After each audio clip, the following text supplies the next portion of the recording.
Hello, good morning mga friendship. Welcome to our vlog. Welcome to our channel, WFDC team.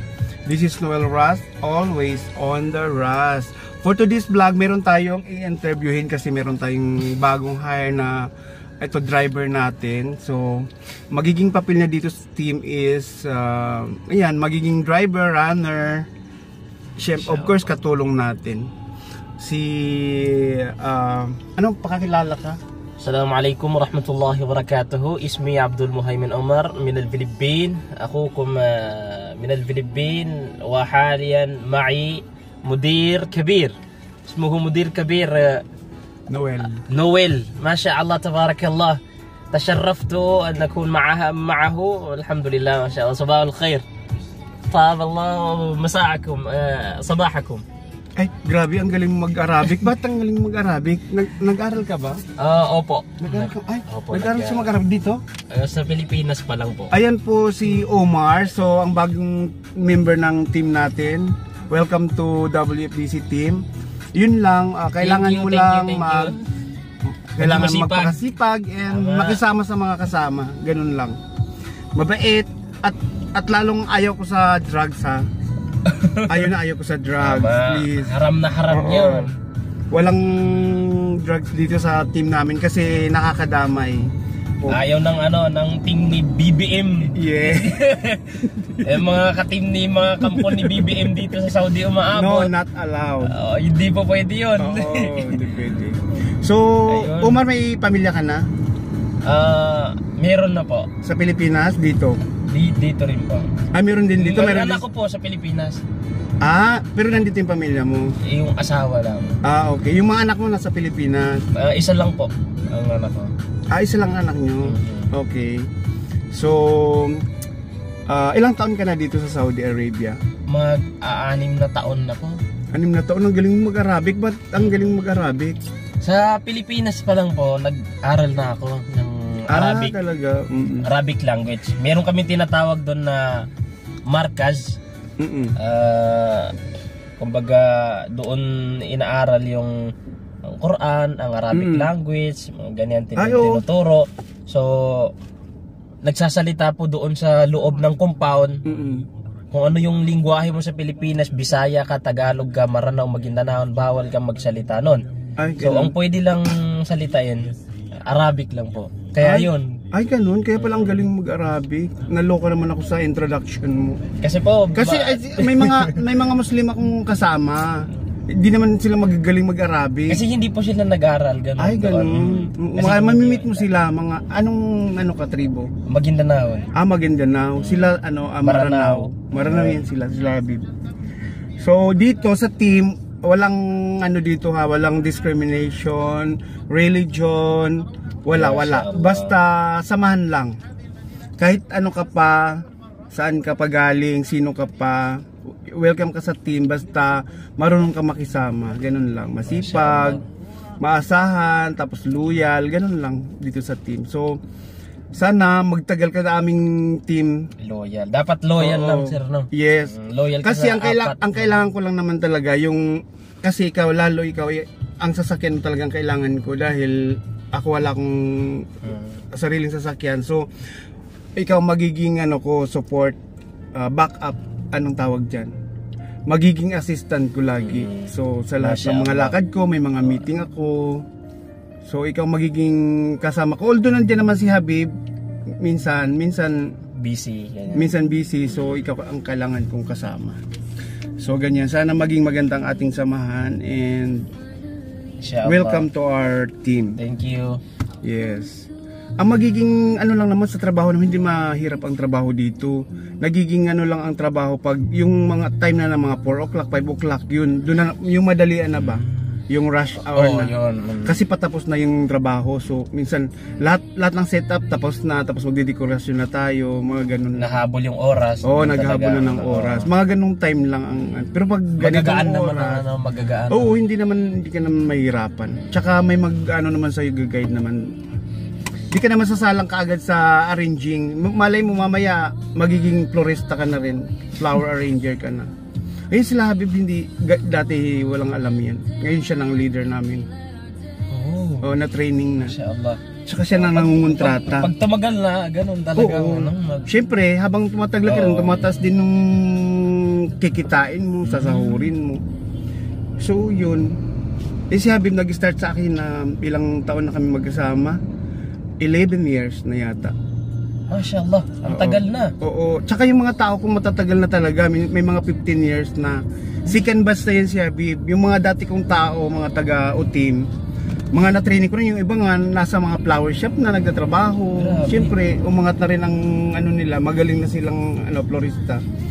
So, hindi na lang nandun sila sa dati nilang trabaho, at least nag-improve ang kanilang kalagayan, kumbaga. Kasi iba din ang ng florista, kasi pag may talent ka ng ganun, may bihira yung hindi ka basta-basta lang na gagawa ng bulaklak. Talento yun. So, yun, sana kailangan talaga ng effort pala talaga. Yes, oo. Kailangan nakapokus lang sa trabaho. Yung kasi makikita ko naman yung interesado tsaka hindi. Kung talagang wala kang talent doon, tiyaga-tiyaga lang. Kung lagi na naman ganyan ang trabaho mo, matututo ka rin. Saan pupunta kung hindi matuturan no? Tsaka dito sa team ko, talagang tinitraining ko yung mga tao. Unlike sa ibang mga grupo, kasi marami tayong kompetensya. Marami tayong grupo, mamimit mo yan someday. Na anong mga lahi nila, sir? Mga Pilipino, mga ibang lahi din. Yung iba may mga ibang lahi, mga grupo-grupo din kasi tayo. Tayo dito sa team ko, puro Pilipino lang do. Puro Pilipino. Ayokong humalo ng ibang lahi para at least talaga na pure Pilipino talaga ang mga ang mga talent. Puros tayo lalaki, sir? Oo, walang babae. May mga babae din, kaya ibang grupo sila, din naman natin grupo. Nakakasama lang natin. Pag nandun na tayo sa venue. Gumagawa rin sila ng Hindi sila sa flower. Ang flower lang tayo, mga lalaki. Sila yung mga naglalagay ng mga dekorasyon, mga kung ano-ano, mga tissue, kandila, mga ganun sa table. Mga tubig. Yun, sila naman yung papel naman nila yun. Pwede yun, sir. So, ayan guys. Meron na tayong bagong team, si Omar. Lagi nyo siyang makikita sa vlog kasi siya ang magiging assistant ko. Inshallah. Yes, siya ang magiging assistant ko. Bago kong kabady.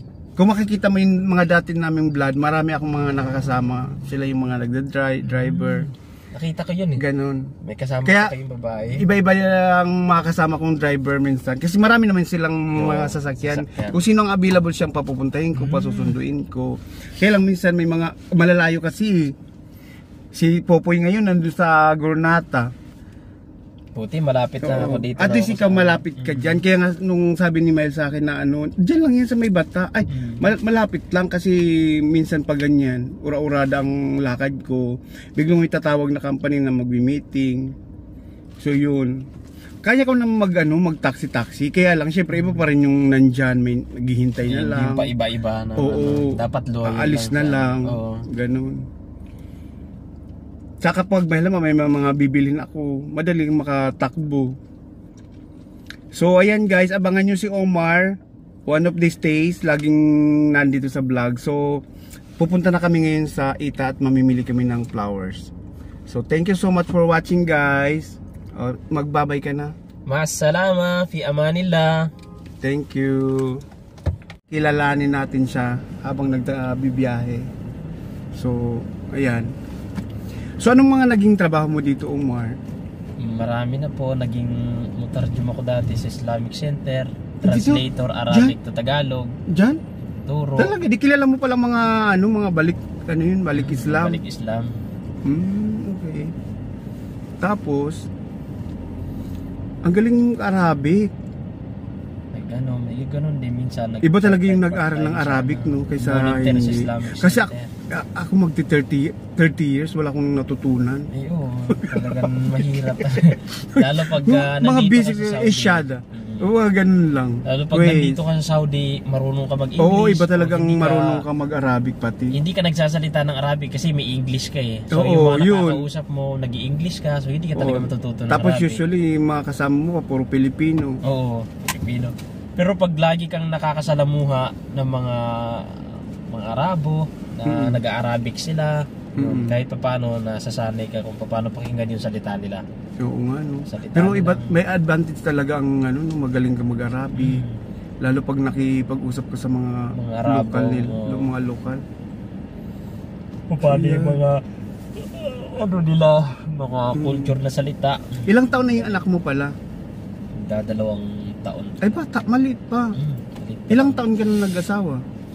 Ilang taon na kayo mag-asawa dito? Mga 2 years, 2 years pa lang. Aba, 2 bago years pa lang ako pala. nag-asawa. Bago pa lang.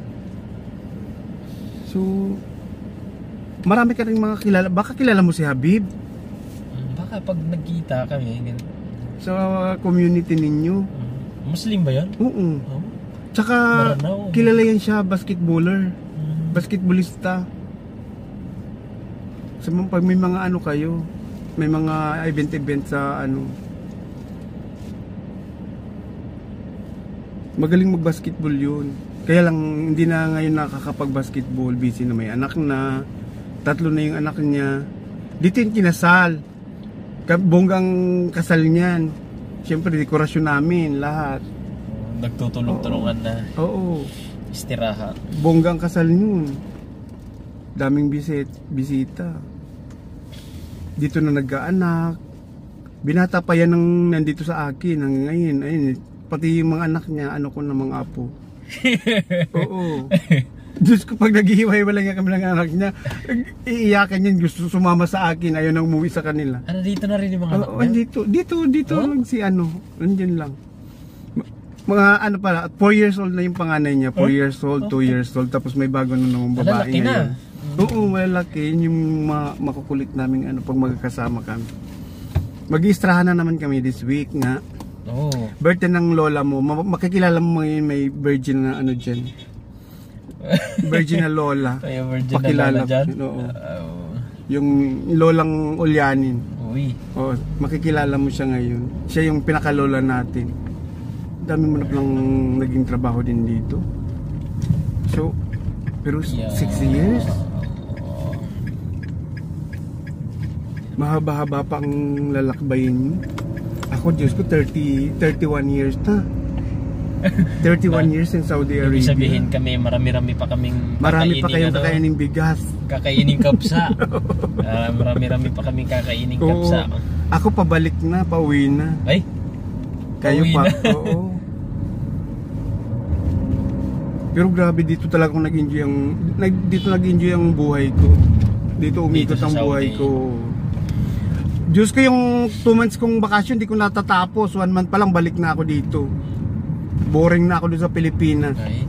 Oo, kaya ko doon. Hinahanap-hanap mo na talaga. Iba talaga yung buhay dito sa Saudi kaysa Pilipinas. Parang mas nasanay ka na talaga Oo, dito. sa pagkain pa lang, di ka mamroblema. Doon, Diyos ko, bawat araw na ano po problemahin mo. Anong kakainin mo.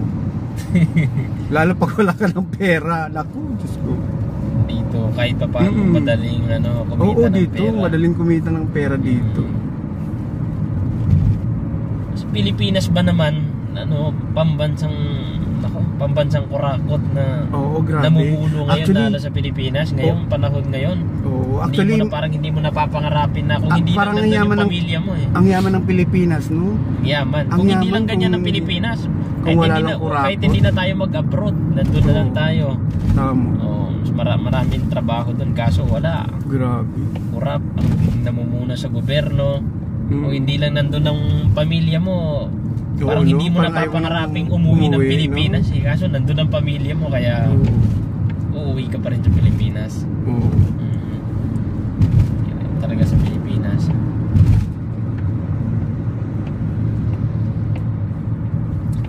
Sa Pilipinas, bansa mo pa rin yun. Siyempre doon ka lumaki.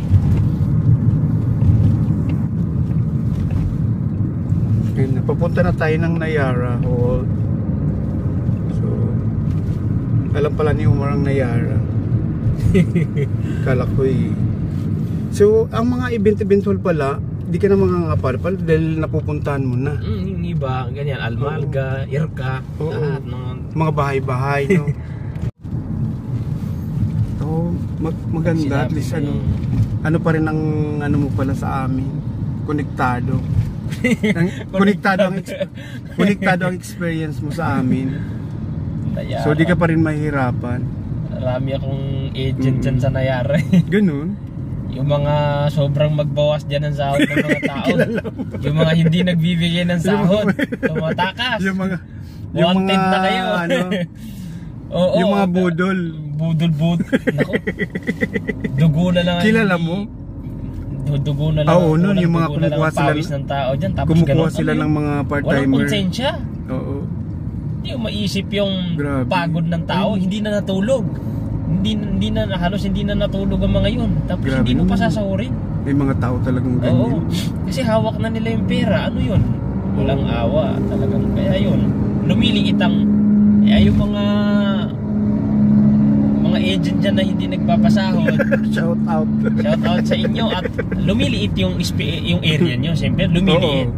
Paano Diba? pag nakita kayo ng mga taong hindi ni pinasahod? Oo, correct. Di talaga. Di ka makakaharap. Di ka makaharap sa kanila. Baka sasaktan ka pa. Baka pipilayin ka. Oo, Baka mahirap na. Huwag mong ipagpalit ang Grabe. buhay mo sa 300 real lang. Naman.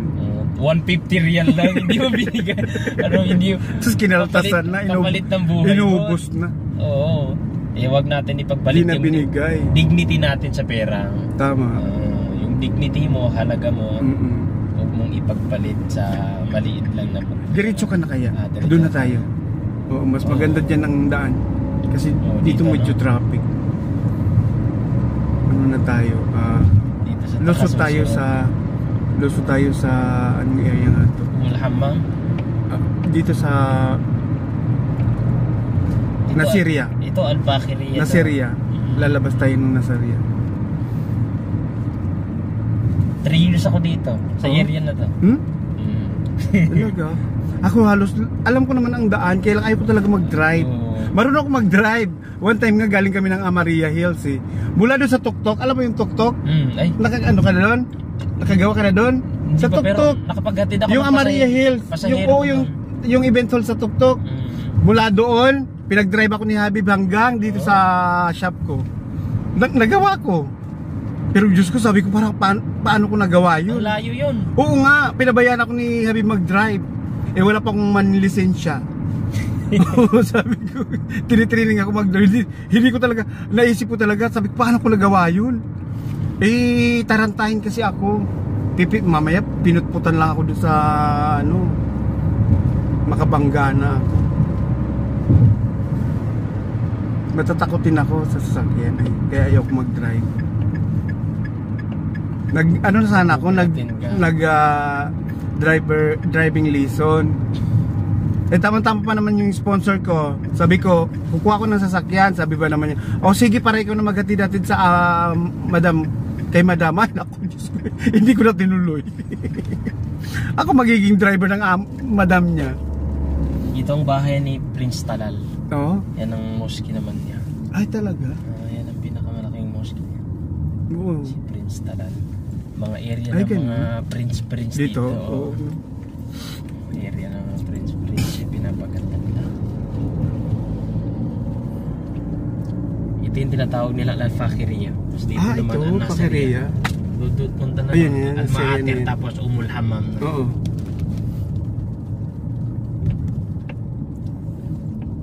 Saan nagtatrabaho ang asawa mo? Sa Dr. Sulaiman Al-Habib. Ay, sa Habib? Saan Habib? Dito sa Takasusi. Takasusi. Uy, minsan lagi ako nandyan sa Takasusi Hospital. 7 minutes lang sa Rayara. May mga kami. Minsan may mga room decor din kami sa hospital. Usually ako. Meron akong kliyente na event organizer din sa mga hospital. Pero di ko na yun kasi nga mas priority ko tong company. Mas maraming trabaho dito. Oo. Basta maganda ang kaya dito sa amin kung anong kailangan kong relasyon mo sa company, client mo, di mag-loyal na kung kailangan kong i-priority, yun yung ipa-priority ko. Yung makakabuhay sa grupo, yun yung pina-priority ko. Okay yung relasyon mo sa client mo. Maganda.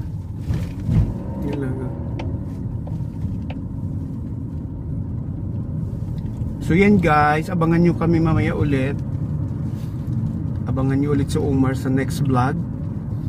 dahil doon naman kami sa aming working area.